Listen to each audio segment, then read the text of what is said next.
Foltynewicz demotion to Gwinnett is very surprising. Thought that he had more upside potential than fellow struggling starter Kevin Gausman. Of course, Dallas Keuchel coming into the Braves rotation. But still, and I'm going to do some baseball roundup here in the majors, then we'll get to the Appalachian League. But to me, it was absolutely, it was very surprising. I guess I did kind of think that Braves must not really believe in Foltynewicz as being a relief pitcher. You think about it right now, though, the Braves are, you got Soroka, you got Tehran, you got Keuchel. After that, you don't have outstanding pitching. There isn't outstanding. One of the things about this pitch count era is that we're having a lot of mediocre relief pitchers who wouldn't be in the majors before pitching now. Now, officially, here's what happened with the Braves as their transaction report here.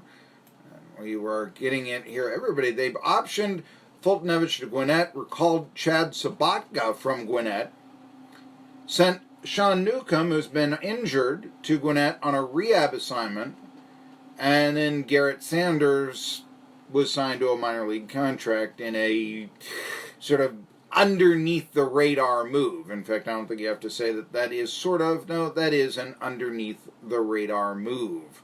So, yeah, it's surprising. Shocking? No. Surprising? Yes.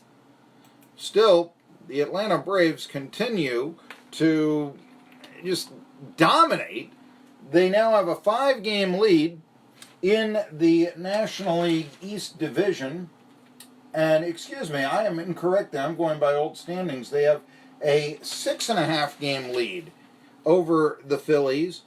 I think last Saturday it kind of summed it up when the Braves, they were playing DC. Listen to me, the Nationals, DC. Doesn't have the logo that they have on there. They're down 5-1.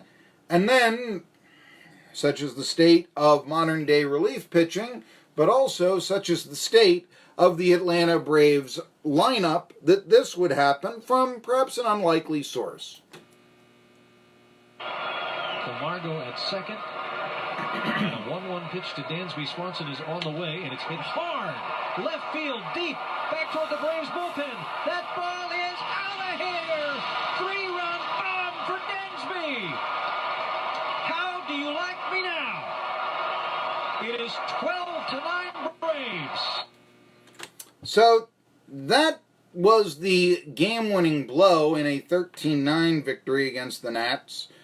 Yesterday, more of the same, tie baseball game, and suddenly Johan Camargo, of all people, comes off the bench in extra innings for these dramatics.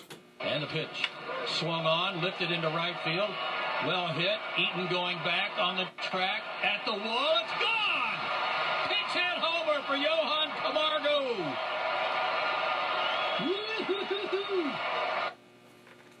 I love that Don Sutton call. That's a great home run call. Woo-hoo-hoo-hoo. Yeah, well, it's natural. It's not forced. I'll give you that. Yes. But the Braves, I said this when they took over first place. They're in the left lane gaining ground. The Mets are desperate enough. They hired Phil Regan to be their pitching coach. That's been their 82-year-old Phil Regan. I actually like the move. I, don't believe in age discrimination. I'm very old school, so I'm not going to put it against somebody who's a senior citizen that he can't with some traditional techniques, or maybe he's versed in some of the modern techniques as well.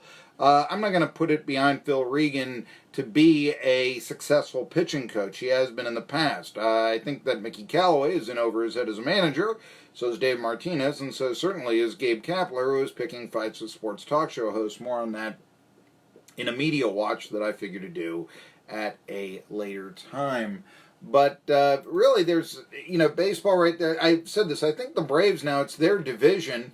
So we're not even at the halfway point of the season, and yeah, you can forget about it. Well, maybe not. I mean, the Phillies can always make a trade, so can the Mets, so can the Nats. But after this weekend, it just seemed like the best team in that division was defined.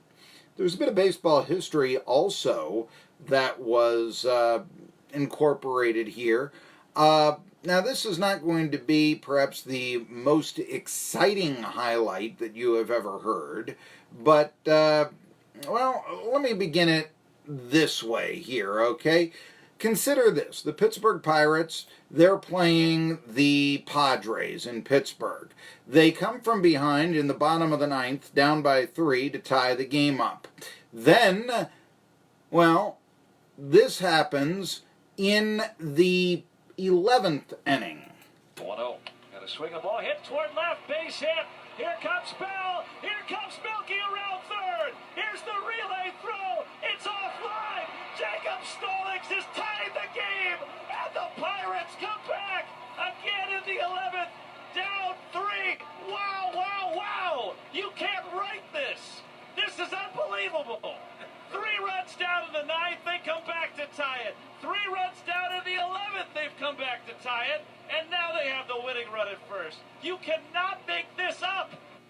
That was the first time in baseball history a team trailing by 3 in the 9th and the 11th won. They won it on a Kevin Newman walk-off bases-loaded walk, did the Pirates. Struggling, but history made in Pittsburgh. Thought you'd like to know.